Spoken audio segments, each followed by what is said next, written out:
नमस्कार साथियों, ज्ञान 360 के लेक्चर नंबर 143 में आपका हार्दिक अभिनंदन।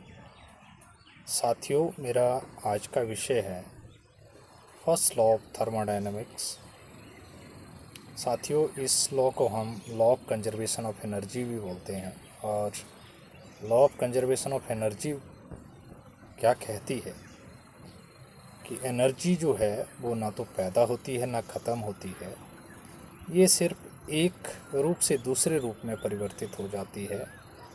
Means energy can neither be created nor be destroyed, what it can change from its one form to another. और अगर दूसरे रूप में इसको देखा जाए, हीट, इंटरनल एनर्जी और वर्क डन के हिसाब से अगर इसको डिफाइन किया जाए थर्मोडायनेमिक्स में, तो the amount of heat absorbed by the system is equal to the sum of the internal energy and work done.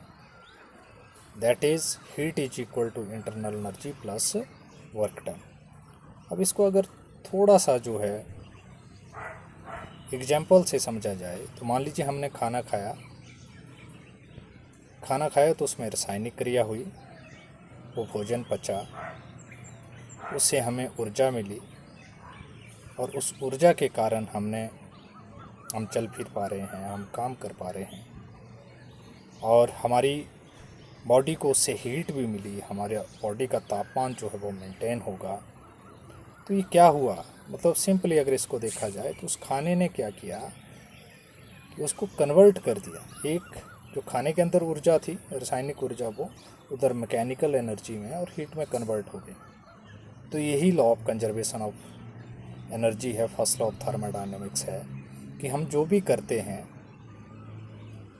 वो ट्रांसफ़र हो जाता है किसी दूसरे रूप में। तो यही था फर्स्ट लॉ ऑफ थर्मोडायनेमिक्स या law of conservation of energy कि energy can neither be created nor be destroyed, what it can change from its one form to another. और you can say that in case of heat, the amount of heat absorbed by the system is equal to the sum of internal energy and the work done.